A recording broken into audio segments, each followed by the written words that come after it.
If your check engine light is on and you've got the P0301 code, that means your engine is misfiring on cylinder 1. A misfire happens when that cylinder isn't burning fuel properly, which can cause a rough idle, loss of power, and even damage to the engine if ignored. But what actually causes the P0301 code? Let's break it down from the easiest and most common causes to the more complicated ones. The first thing to check is the spark plug for cylinder 1. Over time, spark plugs wear out, get dirty, or even crack, causing weak or no spark.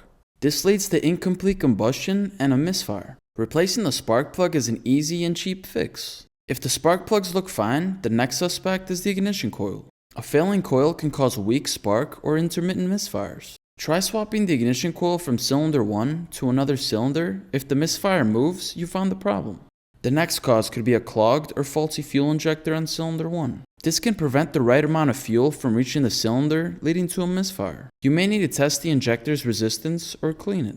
If the spark and fuel system check out, low compression could be the issue. This happens when there's a problem with the valves, piston rings, or head gasket preventing proper combustion. A compression test will confirm if this is the issue. The next cause could be a cracked or leaking intake manifold in your cylinder 1. This allows unmetered air directly into cylinder 1, throwing off the air-fuel mixture and creating a lean condition, which leads to a misfire. The next possibility is carbon buildup on the intake valves. Direct injection engines are known to have carbon buildup on the intake valves, which can restrict airflow and cause a misfire. If cylinder 1 is affected, you'll need to clean the intake valves.